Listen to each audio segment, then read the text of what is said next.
penses-tu? C'est bon? On est prêt? Très bien. Bonsoir à tous. Merci de nous rejoindre ce soir pour ce 14e rendez-vous au couvre-feu.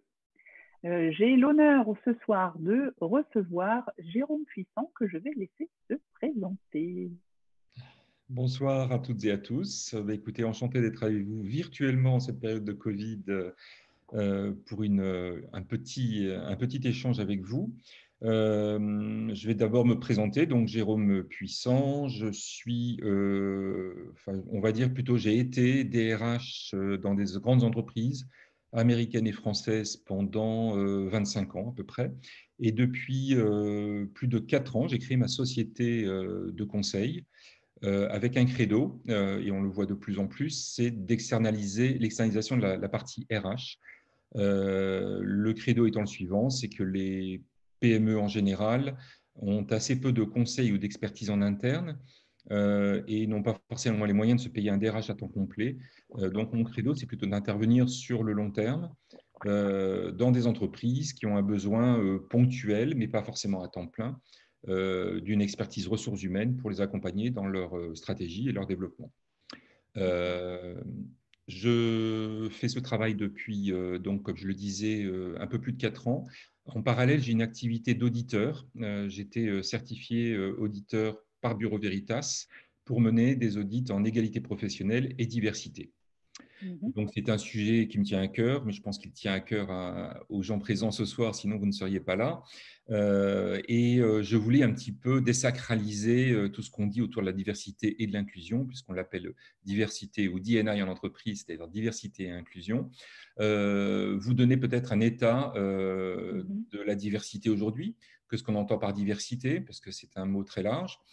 Et puis, quelles sont les bonnes pratiques qu'on peut mettre en place pour essayer de développer la diversité en entreprise. Donc, voilà un petit peu les sujets dont je voulais vous parler ce soir, en vous donnant des faits, des actions, des bonnes pratiques, des recommandations et tout conseil que vous souhaiterez. Alors, très bien. Eh bien, écoute, nous sommes toutes oui. Alors, je Vas-y. vais partager mon écran si ça vous va, pour présenter. Alors, je peux partager. Voilà. En attendant, je vais commencer à... Alors, Jérôme et moi, on s'est connus il y a quelques années quand on travaillait ensemble dans la même entreprise. Donc, nous avons gardé contact via le réseau. Hein, je n'arrête pas de parler de ce fameux réseau qui est hyper important. Exactement. Alors peut-être, je vais commencer quand même à en parler, même s'il n'y a pas la présentation. Vas-y, je vais chercher les mails pendant ce temps-là. Donc diversité ou diversité, c'est-à-dire avec S ou sans S, selon ce qu'on en entend, qu'est-ce que ça veut dire aujourd'hui. Je voulais faire un petit état des lieux en même temps de ce qu'est la diversité, puis comme je l'ai dit, après, on va parler un petit peu de façon plus concrète en entreprise. Alors, il y a différents thèmes. Oui, je suis en train de projeter. Je suis en train d'essayer de l'ouvrir déjà. D'accord. Et je le projetterai, je te dirai. Alors, on parle de diversité et d'inclusion. La diversité, c'est d'abord de reconnaître le droit à la différence et par conséquent l'acceptation et le respect de l'autre, et bien sûr de bannir toute forme de discrimination. On voit souvent effectivement diversité et discrimination liées. Alors effectivement, c'est souvent la mainmise d'un groupe ou en tout cas de pression sur un groupe qui peut nécessiter de mettre des pratiques antidiscriminatoires, notamment pour assurer l'harmonie dans l'entreprise ou dans la société. C'est souvent ce qu'on en entend là. L'inclusion, ça va bien au-delà, puisque on est dans l'intégration et le non-questionnement. C'est-à-dire qu'en gros, quand on parle d'inclusion, c'est le fait d'inclure des minorités dans un monde un peu plus global ou un peu plus important. Et donc, le sujet, c'est vraiment de gérer la diversité, et de quoi on parle dans la diversité, et d'autre part l'inclusion, c'est-à-dire favoriser l'intégration des personnes non issues de la majorité, on va dire, dans un monde qui fonctionne globalement. Je n'arrive pas à ouvrir non plus ton fichier. Je l'ai dans l'aperçu et quand je veux l'ouvrir, il me met un message d'erreur. Vas-y, continue, j'essaye. je Alors, pense. il y a bien sûr beaucoup de thèmes de la diversité, ou en tout cas de sujets qui sont traités dans la diversité. Volontairement, c'est une liste non exhaustive, puisqu'il y a effectivement des sujets de diversité qui peuvent apparaître de façon plus ou moins évidente aux yeux de la société ou de l'entreprise au fur et à mesure de son développement, mais on en distingue un certain nombre qui sont assez récurrents. Alors, le moins étonnant, ça sera le genre, même si on Mhm. parle de diversité, on parle de genre, et donc, comme vous le savez, peut-être les femmes sont aujourd'hui plus nombreuses en France. On a pratiquement 52% de femmes pour 48% d'hommes, donc je ne sais plus qui la majorité, qui la minorité, mais toujours est-il que les femmes ont eu des difficultés à s'imposer en entreprise, et le plafond de verre n'est pas tout à fait encore brisé aujourd'hui. Donc voilà en termes de constat. Et j'en parlerai plus avant, sachant que la réglementation aujourd'hui française, mais aussi européenne ou mondiale, en général, statue plus sur la place de la femme dans la société et dans l'entreprise, Mhm. avec un certain nombre de lois qui, on a des lois à peu près tout le temps hein, sur le genre, mais aussi sur la diversité, mais en tout cas, c'est beaucoup plus structuré sur le genre que sur les autres éléments de la diversité. Euh, Ensuite, on a le handicap, que tout le monde connaît. Alors là aussi, des chiffres, on est 67 millions de Français, on a 12 millions d'handicapés. Je ne sais pas si vous voyez le ratio. Dans ces 12 millions, nous en avons 10 qui sont reconnus administrativement, c'est-à-dire reconnus par la GFIP ou Cotorep, en tout cas, et qui sont administrativement donc reconnus. Néanmoins, on en a quand même 18% au chômage, c'est-à-dire 2 fois plus que la moyenne nationale. On a à peu près 9% de chômage aujourd'hui, c'est donc il y a un problème. On a une obligation en France, comme vous le savez sans doute, en tout cas les entreprises privées doivent embaucher 6%, ça serait après. Bah, tu es dans la conclusion, tiens, c'est bizarre. Ah, excuse-moi. Ouais, c'est bizarre que ce soit dans le désordre. Non, c'est pas ça. Alors là, je n'ai rien fait. J'ai pas eu le temps, hein, honnêtement, j'ai pas eu le temps de. Bon, ben alors, écoute, descends, descends, descends. Plus bas, je ne sais pas pourquoi c'est comme ça. Ouais. Plus bas. Voilà, on est ici. Ok, Euh, parfait. voilà, je te dirai lequel ensuite. Donc, nous avons le handicap n'est pas rentré dans les mœurs aujourd'hui. Il est clair qu'aujourd'hui, les entreprises, même si elles sont taxées, ont du mal. Alors, il y a soit une question de volonté, soit une question de pouvoir, ont du mal à recruter des handicapés, puisque le taux de handicap dans l'entreprise, malgré les 6% de taxes qui sont imposées aux entreprises si elles ne remplissent pas ce quota, est de Mhm. 3,5%. Donc, prouve bien qu'avec des quotas, on ne peut pas forcément atteindre le but. Il y a des difficultés, on va en parler ensuite, mais il y a 5 grandes catégories de handicap. Je ne vais pas aller là-dessus. Hein. Il y a le handicap moteur, sensoriel, psychique, mental, et puis des maladies invalidantes qui sont considérées comme le handicap. Avec tout ça, effectivement, on n'arrive pas à remplir, en tout cas les entreprises privées, notre quota de handicap. C'est lié à plusieurs raisons. Alors, soit une volonté ou un manque de volonté de l'entreprise, mais en général, s'il y a les compétences, il n'y a pas trop de soucis. Par contre, on a du mal effectivement à identifier des gens qui sont, parce que dire qu'on est handicapé, c'est pas évident, il faut quand même Mhm. pouvoir l'assumer soi-même et en parler en entreprise. Donc, les salariés qui sont en entreprise ne se déclarent pas, notamment membres de la Cotorep et reconnus comme tels. Donc, on a certainement une partie de personnes handicapées reconnues comme telles qui ne se déclarent pas et qui ne sont pas donc au vu et au su de l'entreprise. Et d'autre part, les entreprises ont du mal à recruter à l'extérieur car il y a assez peu de structures. Et on fait souvent appel à des entreprises extérieures pour remplir ces quotas, alors sur les espaces verts, sur le papier, sur les fournitures, etc. Mais néanmoins, ça fait quand même travailler des handicapés dans des centres d'aide par le travail et des CAT. Malgré tout, effectivement, le handicap ne progresse pas tant que ça dans l'entreprise, même s'il y a du volontarisme pour certaines d'entre elles. Nous avons aussi d'autres aspects comme le multiculturel. Alors, le multiculturel, c'est plutôt quelque chose d'invasif, c'est de savoir effectivement, dans des organisations de plus en plus globales et implémentées dans tous les pays ou implantées dans tous les pays, c'est de pouvoir comprendre, discuter, dialoguer et se respecter les uns les autres dans un environnement, une culture ou de naissance ou autre, qui n'est pas la sienne, et apprendre à travailler ensemble et à se comporter ensemble. C'est considéré comme un thème de diversité parce que c'est souvent une façon d'appréhender l'autre. Il n'y a pas uniquement de la langue, mais un certain nombre de choses qu'on apprend au fur et à mesure en travaillant. Je pense que Priscille, tu le sais aussi comme moi, Et travaillant à parfois, on l'international. fait les boulettes. Exactement, et ce n'est pas forcément évident. On ne se comporte pas de Voilà. la même manière avec un Chinois qu'avec un Anglais ou un Hollandais. Donc, c'est un sujet sensible qui est souvent traité en entreprise. Un autre point est l'intergénérationnel. Alors là, c'est un point intéressant qui, euh,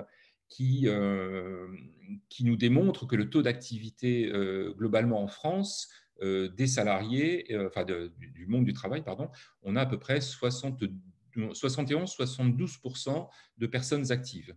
On monte à un taux de 82% quand on inclut uniquement les 15-59 ans, mais à 30% pour les 60-64 ans.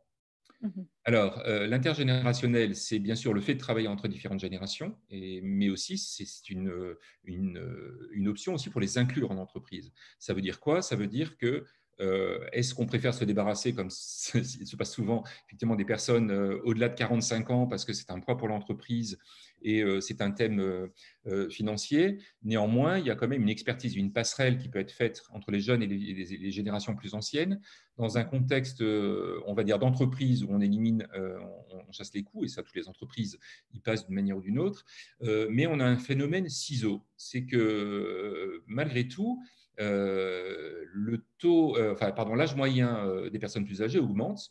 Et ça, c'est lié à deux facteurs. Le premier, ce sont les réformes des retraites qui repoussent de façon régulière et systématique l'âge de la retraite. Et du coup, un coût pour l'entreprise si elle licencie avant le senior. Donc, les gens vont jusqu'au bout de dans leur période d'activité avant de passer en mode retraite. Le second, qui est plus vicieux, c'est tous les dispositifs d'activité de pré-retraite progressive, par exemple, pour les personnes âgées, qui étaient largement subventionnés par les entreprises et sur le maintien d'un certain nombre de cotisations et autres, et qui ont été complètement stoppés il y a des années par les gouvernements parce qu'un coût trop élevé. Et du coup, les entreprises ne bénéficiant plus de ça, on se retrouve donc avec une hausse de l'âge des seniors quelque part. Et malgré tout, c'est un effet assez pervers, c'est que le taux d'activité globale augmente grâce à l'activité des seniors. Voilà, donc en fait, on est vraiment dans la diversité, c'est-à-dire que le taux normal, enfin des gens, on va dire classiquement en capacité de travailler entre 15 et 60 ans, augmente plus faiblement que celui des femmes, puisque celui des femmes augmente de 3 points de plus que celui des hommes, et de l'effet des seniors. Donc on est vraiment, on ne sait plus si c'est le serpent qui se mord la queue, mais en tout cas, c'est un phénomène intéressant. Dans les diversités, vous avez bien sûr l'origine et la race, et là, on parle d'immigration. D'immigration et bien sûr de diversité des origines et des races, mais aussi de l'immigration, on va dire, de l'immigration euh, transfrontalière, et notamment sur le fait qu'on a quand même 10 millions d'immigrés en France, de personnes qui viennent de pays étrangers. On a aussi des gens qui sont étrangers nés en France, donc le droit de sol est acquis en France. Et donc, sur ces 10 millions, on a une grande partie de population qui vient d'Afrique, à peu près à 50%, curieusement à 35% d'Europe et d'Asie et ensuite d'Amérique. On a donc une mixité sur ces populations qu'il faut pouvoir intégrer, avec qui il faut bien sûr collaborer, intégrer. Et là, on a vraiment des difficultés souvent d'intégration quand on a des personnes qui ont besoin, qui ne maîtrisent pas la langue, qui n'ont pas de diplôme, avec des grosses problématiques d'emploi et d'intégration derrière. Nous avons un autre groupe dans la diversité qui est souvent traité par les entreprises, c'est les LGBTQ+. Alors, moi, j'en étais LGBT, maintenant c'est Q+. Et je peux peut-être vous dire la différence si vous... Oui, vas-y, parce que là, je ne vois pas ce que c'est. Voilà, donc le L, donc ce sont les lesbiens, les gays, les bis sont les bisexuels, les T sont les transgenres ou transsexuels, c'est-à-dire des gens qui ne se sentent pas Dans la bonne case. dans la bonne case, c'est ça. C'est surtout aussi, Okay. c'est pas uniquement le fait de changer de sexe, c'est aussi de ne pas accepter le sexe tel qu'il est à la naissance et se Oui, sentir dans un c'est corps ça. étranger. C'est tout ce qu'il y a autour. Et puis le Q veut dire queer, mais c'est surtout le plus qui est intéressant, c'est tous les gens qui ne se définissent pas dans un genre ou un autre et qui ne veulent pas être catégorisés. Ça peut être des asexuels notamment, mais aussi des gens qui ne souhaitent pas être vraiment catégorisés, et ce n'est pas forcément des bi, mais catégorisés dans une case ou une autre. Euh, D'accord. ce, ce total-là fait quand même un montant, un pourcentage assez important, puisque en fait, quand on fait des analyses, enfin des enquêtes sur le sujet, on se rend compte que les gens se déclarent hétérosexuels à 87%, ce qui laisse quand même Mhm. 13% de gens qu'on ne sait pas trop classer. Et dans ces 13%, on a 3% de gens qui se déclarent ouvertement gays. Les autres sont soit ne connaissent pas encore vraiment, n'ont pas défini leur sexualité, soit ne sont pas déclarés, tout simplement, avec des hésitations, etc. Donc, ça laisse quand même une D'accord. marge de personnes qui sont dans une interrogation certaine et qui Mm. peuvent effectivement aussi souffrir de discrimination dans le monde du travail. Et c'est énorme, je ne pensais pas que ça pouvait être aussi important, 13%. Oui, C'est alors j'ai été voir 13%, j'en les sais pas. statistiques justement parce que tu m'as demandé un petit peu de chiffres. Effectivement, c'est intéressant Oui. de regarder pour te donner les proportions. Donc, c'est uniquement 3% de gays et Mm. lesbiens déclarés, mais il y a quand même beaucoup de gens qui sont dans l'interrogation autour. Alors Oui. qui Ok. encore sont des enquêtes, hein, donc c'est Mm. déclaré comme tel. Après, je pense qu'il y a des analyses successives qui valent le coup d'être un peu creusées. Et puis, le dernier point, c'est le fait religieux qui est beaucoup monté en entreprise. Effectivement, c'est quelle place la religion a dans l'entreprise. On est dans une séparation du corps de l'État, de l'État et de l'Église en France depuis 1901. Et donc là se pose la question, effectivement, de certaines religions. Et personnellement, je l'ai vécu dans l'hôtellerie, où il fallait effectivement prévoir dans la cantine des plats adaptés pour le respect de la religion aussi, donc pas de porc pour les musulmans par exemple, mais pas que, Mhm. mais aussi des lieux de prière pour des gens qui travaillent avec des horaires décalés aussi, qui ont besoin voilà, de ces actions de prière et de convergence vers une spiritualité. Donc il faut aussi tenir compte de ça. Et ce qui a beaucoup bouleversé les entreprises, c'est que c'est une demande qui émanait effectivement souvent des organisations syndicales, mais aussi d'individus, et qu'il fallait pouvoir gérer sous prétexte d'avoir des frictions, voire des personnes qui quittaient l'entreprise. Donc, euh, D'accord. donc, ces thèmes de la diversité qui sont variés, j'ai mis etc. volontairement parce qu'il y en Mm. a d'autres, sans Mais, doute. mais je comprends maintenant pourquoi tu m'avais mis dans le petit texte diversité au singulier ou au pluriel, parce qu'effectivement, il y a beaucoup, beaucoup de points auxquels moi, je n'avais pas forcément pensé. Mm. Oui. Enfin, Euh, où je ne faisais pas rentrer forcément dans la diversité. Mais vas-y, ok. Oui, Très oui, bien. tout à fait. Il y a Ouais. sans doute d'autres points, mais c'est ceux retrouve le plus. En général, c'est souvent le genre, le handicap. En Ouais. deuxième position, souvent l'intergénérationnel et le LGBTQ. Et Mm. le reste vient en fonction des situations particulières des entreprises. Voilà, donc effectivement, ce sont des points importants, mais qui méritent d'être creusés et posés dans l'entreprise. Alors, ensuite, si tu peux aller sur cela, alors, je ne sais pas pourquoi c'est à l'envers, mais ça s'appelle des lois. Désolé. Alors, attends, parce que du coup, hop, pouvoir repasser, il faut que... Des lois, je ne sais plus où c'est. Alors, je l'ai vu tout à l'heure, Oui. mais je ne sais pas où. Non, mais c'est complètement à l'envers. Non, non, c'est complètement. Il est faux. C'est une autre présentation. Je sais pas ce que. Je vais te renvoyer autre chose. Ça n'a rien à voir. Oui, mais après, tu sais, j'ai mis tellement de temps à réussir à l'ouvrir que je ne suis pas Bon, sûre c'est pas grave, que... je vais te Voilà, des lois. Vas-y, c'est celui-là. Des lois. Donc là, l'idée, c'est pas de vous faire une liste à la Prévert, c'est juste de Mhm. dire que quand même depuis très longtemps, des lois effectivement sont votées en fonction des gouvernements différents pour donner un cadre à cette diversité, notamment laisser toute la place au respect de l'un et de l'autre, et surtout sont souvent répressives vis-à-vis des discriminations qu'il peut y avoir envers un certain nombre de catégories de personnes. Mhm. Donc c'est souvent une réaction, et c'est pour ça que je parlais de diversité et discrimination, c'est que souvent en parallèle on mélange un peu les deux, et en fait il y a des effets un peu pervers qui sont une volonté positive, on va dire, d'amener de la diversité, du respect, et derrière on arrive avec des lois qui sont là comme répression, à juste titre dans la plupart des cas, à la haine ou à la violence. Et regardez tout ce qui se passe autour des violences faites aux femmes depuis pas mal de temps. On n'a jamais vu autant de commentaires de journalisme sur le sujet, puisqu'on a même un décompte de violences faites aux femmes à l'année. Donc, c'est des choses qui sont regardées de près et à juste titre, mais on est aussi dans le compteur, mais aussi dans le répressif. Alors, toutes ces lois vont, d'une manière générale, en faveur de l'égalité des chances. Alors, l'égalité des chances, ça veut dire que venant d'horizons différents, avec des perceptions différentes, des origines différentes et d'un sexe différent aussi, il faut que tout le monde ait la même chance de réussir sa vie professionnelle notamment et s'épanouir en entreprise. Alors, pas qu'en entreprise, parce qu'on parle de société civile, mais aussi en entreprise. D'ailleurs, il y a le point des CV anonymes qui est mentionné plus bas, qui d'ailleurs n'a pas été très, très parlant et assez peu utilisé. Mais bon, il y a un certain nombre de lois, effectivement. Alors, on peut citer deux lois qui fonctionnent, parce qu'il y en a, on a du mal à appréhender effectivement ce qu'elles ont eu comme impact. Mais une loi qui a été très décriée parce que les femmes en général ou les féministes n'en veulent pas, c'est le fameux quota. On n'a pas de quota au niveau des entreprises privées, mais on a une obligation de quota de femmes dans les conseils d'administration. C'est une loi qui est coercitive, qui a été très mal accueillie au départ. Elle ne date pas de si longtemps, de moins de 10 ans. Et aujourd'hui, on a pratiquement 50% de femmes dans les conseils d'administration en France sous peine de pénalité. C'est la même chose en Norvège, comme quoi, parfois, les quotas, ça marche.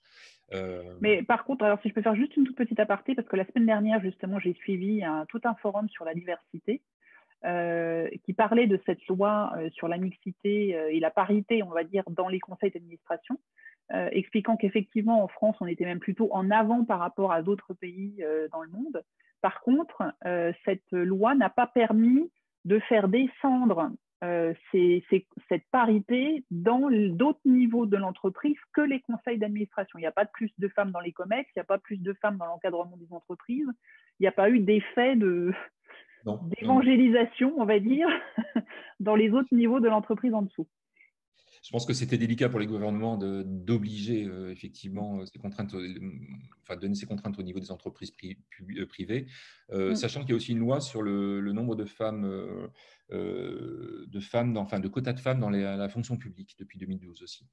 Donc, on a parité. Mais effectivement, non, tu as raison, ce n'est pas pour autant que les COMEX vont être diversifiés, même si ça change aussi là-dessus. Et on a de la discrimination positive dans certaines entreprises où j'en ai fait les frais d'ailleurs, où des femmes ont été nommées parce qu'il fallait que ce soit une femme et pas un homme, et qu'on avait trop d'hommes au comité de direction. Donc ça, je l'ai vécu dans l'autre sens. Mais bon, tant mieux pour ces femmes, et c'est parfait. Donc voilà, une kyrielle de lois, effectivement, pendant des années, qui viennent renforcer l'arsenal juridique et donner un cadre, et qui change parfois les choses, parfois pas trop. Je pense qu'il y a aussi une prise de conscience des entreprises de refléter la société et la diversité de la société dans les entreprises aussi. Voilà, ça sera un autre point. Alors, et donc, qu'est-ce que font les entreprises aujourd'hui? Parce qu'au-delà de la loi, j'ai cru comprendre qu'il y a même certains qui avaient des démarches volontaires, sans être avec le bâton pour améliorer ces sujets de diversité. Exactement. Alors, il y a plusieurs choses qui peuvent être faites dans les entreprises. Alors, je reprends juste mes petites notes. Parce que j'ai travaillé, oui. Mais je vois ton grand bec, donc oui. Oui, on était sur les lois. Effectivement, alors, comment mettre en place? Alors, bon, effectivement, il y a quand même des bonnes recettes. C'est que la première chose, c'est qu'il faut absolument qu'on ait un comité de direction, ou en tout cas un PDG, qui soit convaincu de ces pratiques-là. C'est-à-dire que ça va être très compliqué pour une DRH ou un DRH ou un membre du COMEX d'impulser une politique s'il n'y a pas l'aval du comité de direction et notamment du PDG. Ce que je vois aujourd'hui à travers ces audits, c'est justement que l'implication du patron, je vais donner quelques exemples d'entreprises, a un effet, mais multiplié par 10 sur les stratégies de diversité et d'inclusion dans les entreprises, parce que c'est porté par le haut. Exemple L'Oréal, exemple Danone, qui a une politique sociale et d'égalité des chances qui est assez forte. Je le vois aussi chez Sodexo, enfin dans des grands groupes, où chez Sodexo, Benoît Machuel voilà, me l'a dit en face en me disant que c'était un cheval de bataille pour lui. Donc, il y a aussi Mhm, une mhm, volonté. Et donc, si le management ou les instances de direction ne sont pas convaincus, on va avoir un ventre mou, c'est-à-dire en gros, ce sont des belles paroles, et puis derrière, on ne va pas avoir les moyens en termes de structure, de gouvernance et de personnes éventuellement pour soutenir une telle démarche. Alors là aussi, hein, la diversité en entreprise, c'est quelque chose qui est mesuré parce que ce n'est pas qu'un beau mot. Il y a mhm, l'enquête McKinsey qui s'appelle Women Matter, qui est faite tous les ans sur l'impact de la diversité en entreprise avec une multiplication du revenu dans certaines entreprises et de la marge, notamment du fait de l'ambiance aussi diverse. Donc il y a des études qui sont faites. Bon, McKinsey n'est plus à est un nom très connu du conseil de qualité. Voilà, donc il y a aussi du concret derrière. mhm, Bien sûr, alors je disais l'implication du PDG et du comité de direction, et puis après, il faut des ambitions, c'est-à-dire qu'en gros, il faut quand même que ce groupe de personnes s'entendent sur une stratégie, même si elle est courte, de manière à ce qu'elle soit déclinée derrière.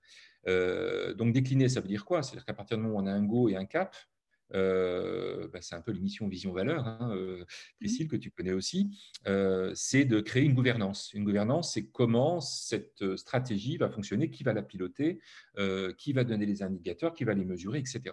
Et dans cette mhm, gouvernance, on implique trop souvent d'ailleurs un mentor, la DRH, et je pense que, comme on l'a vécu Priscille dans une entreprise privée, c'est aussi une affaire de tous et pas mhm, uniquement une affaire de ressources humaines si on veut que ça prenne un petit peu de poids dans l'entreprise et que ça se diffuse dans l'entreprise. Donc, une ambition, un go du comité de direction, une gouvernance, une stratégie, un plan d'action derrière, et puis des mhm. indicateurs, parce que c'est bien beau de dire il n'y a qu'un faucon, mais si on donne des mots et de la poésie, Oui. ça va être difficile à mesurer. Mhm, Et c'est ce qu'on fait notamment dans un certain nombre de plans d'action globaux et locaux, hein. Je rappelle, un plan d'action, c'est quand même une action, c'est une date potentielle de livraison du sujet, ce sont des indicateurs clés, c'est un mhm. responsable, et comme ça, on peut suivre, même si on change cette politique. Au moins, Ouais. elle est mesurée, elle est suivie, on voit si on avance ou pas. Mhm, Donc, il faut un plan d'action, clairement. Et ce dont on se rend compte, notamment dans les entreprises françaises assez décentralisées, c'est que souvent, les actions locales sont parfois plus criantes que les actions globales. C'est-à-dire que les groupes ont du mal souvent à imposer à des filiales étrangères notamment, ou à des BU, une stratégie qui leur imposerait quoi que ce soit qui peut avoir un impact sur le revenu aussi, notamment. Et on voit souvent des initiatives locales qui sont très intéressantes, qui sont mhm. vraiment des graines semées pour développer la diversité en entreprise. Très bien. Alors, plusieurs choses derrière. Alors, des critères clés d'une bonne stratégie, et ça, je le donne dans le cadre des audits qu'on fait, c'est un petit peu les critères qu'on mesure, ce sont les critères qu'on mesure dans les audits qu'on mène, et vous allez retrouver les éléments que je dis, c'est la politique générale de l'entreprise et son ambition, c'est-à-dire à quel point, quelles sont les actions qui sont faites au niveau global, impulsées par le comité de direction, quelle est son implication dans le sujet. Encore une fois, sans ça, ça ne tient pas. C'est clair que ça va se Mhm, diluer ensuite, parce que les gens n'auront pas les moyens de leur ambition. Le plan d'action, j'en ai parlé, je viens juste d'en parler, et des indicateurs clés, c'est-à-dire qu'il faut pouvoir mesurer dans le temps. Là, on est dans une démarche très pragmatique, hein. On va prendre chez L'Oréal 70% de femmes, 30% d'hommes. À l'horizon 2025, vous voulez avoir combien de pourcentage d'hommes et de femmes dans le groupe? Et vous le déclinez mhm, comment par pays, etc. C'est le cas. Ils font ça, ils font même des sous-pavés sur le nombre de femmes ou d'hommes à recruter selon leur ambition, etc. Là, on parle du genre, mais ça pourrait être sur d'autres sujets. Il y a un point très important, c'est la formation et la prise de conscience, c'est-à-dire la diffusion de cet ADN dans l'entreprise et donc la formation des parties prenantes. Alors, on va dire en anglais, c'est awareness, c'est-à-dire la prise de conscience, comment les collaborateurs ont conscience des différences et comment on leur fait prendre conscience de ça. Donc, c'est important. Ça peut être des ateliers, ça peut être des petits e-learning, ça peut être des événements ponctuels type la Journée internationale de la femme, et c'est de faire prendre conscience qu'il y a d'autres choses peut-être à tous les collaborateurs, puisqu'il faut que ça se diffuse. Et mhm, puis, vous avez une autre possibilité qui est la formation clairement. Il y a beaucoup d'organismes de formation maintenant qui se développent sur la diversité de manière à développer et puis, encore une fois, diffuser cette culture, cet ADN autour de la diversité.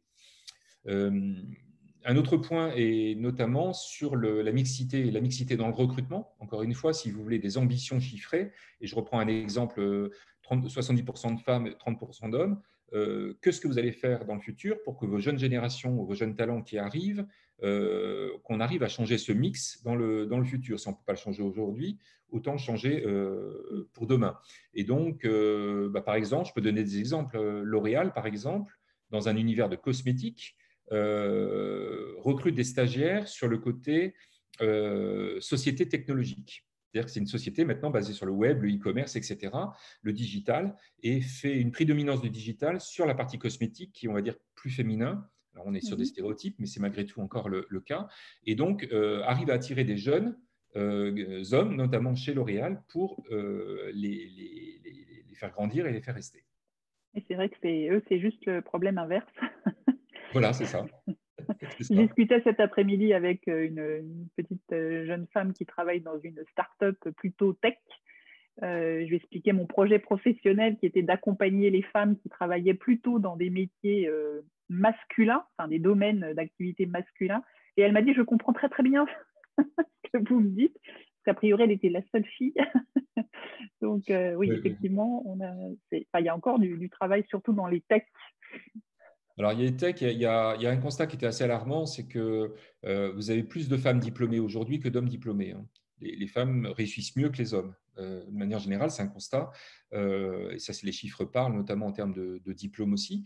Mais les femmes se dirigent plus facilement vers un certain nombre de métiers, hein, dans le social, dans l'humain et autres, et beaucoup moins dans le technique. Et ce qui se répercute dans les écoles d'ingénieurs, où on a à peu près 25% de femmes pour 75% d'hommes. Pour des sociétés dans la industrielle, je pense à Safran, mais je pense à Airbus, à plein de Renault, etc. Il y a une vraie difficulté à recruter dans ce domaine-là, sachant que sur les 25% de femmes diplômées ingénieurs, il y en a une partie, alors parfois qui arrête, mais aussi des femmes à grosse tête qui partent dans la finance.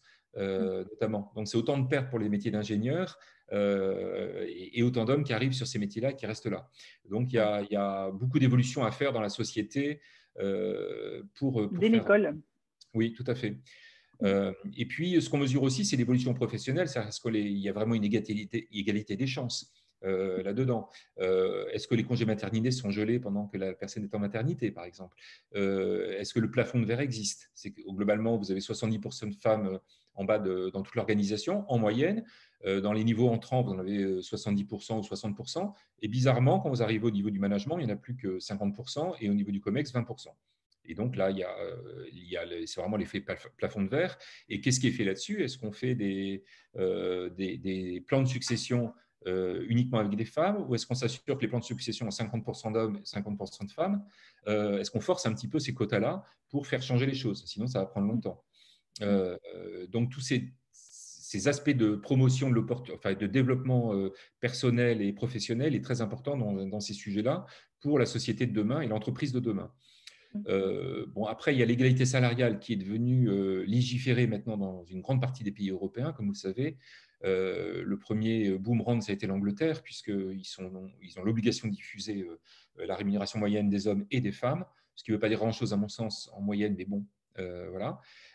Mais par contre, dans les audits, ce qu'on peut regarder aussi et dans la façon d'auditer l'entreprise, c'est niveau par niveau et en intégrant une méthodologie de calcul, c'est-à-dire avec le niveau de diplôme, l'ancienneté, etc. On arrive à faire des matrices qui tiennent la route et de voir effectivement si à poste égal ou à contenu égal, on a une égalité salariale. On parle de plus de 15%, je crois, de différence entre les hommes et les femmes. Bon, au niveau global, ça ne veut pas dire grand-chose. Je pense qu'il faut plus regarder dans le détail. Le diable est dans le détail sur ces sujets-là.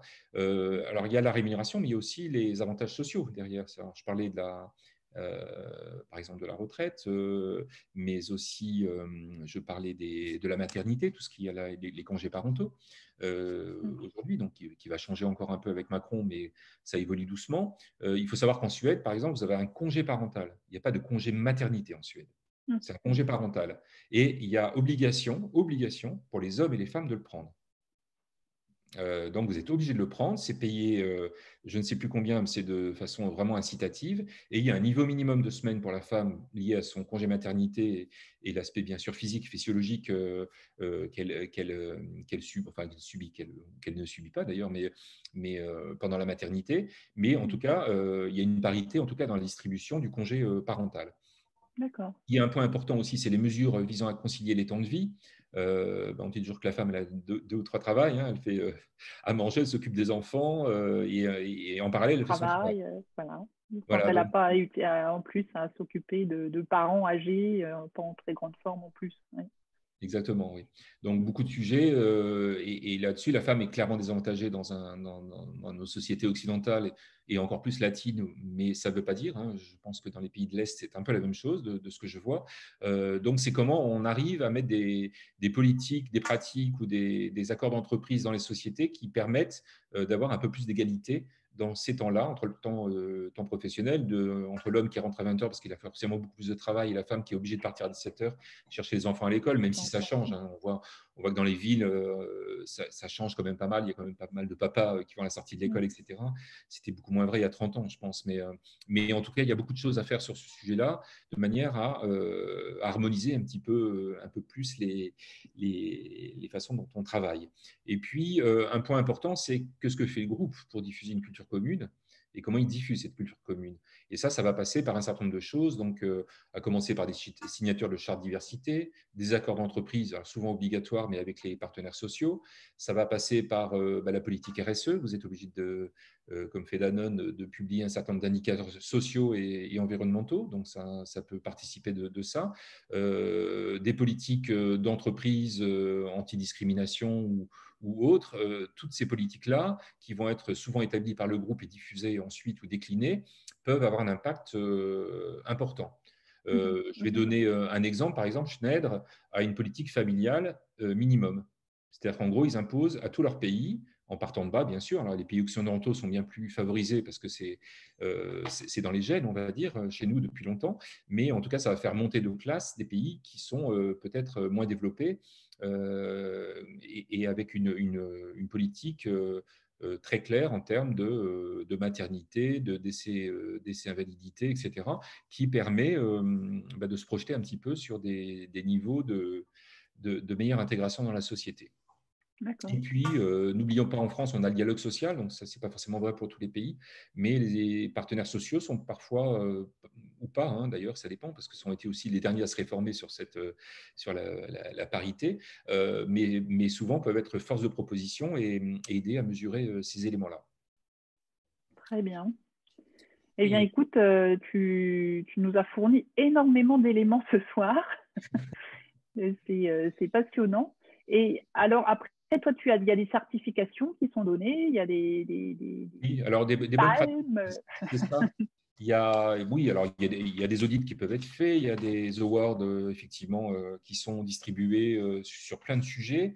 Il y a aussi plein de journées aujourd'hui qui sont en France. On a la journée du handicap, la journée internationale de la femme. En Europe, on a la semaine européenne de la diversité. On a la Love Pride pour les gays en juin qui est célébrée par plein de groupes aussi en interne, chez Zara par exemple. Ils ont carrément un Pride Day.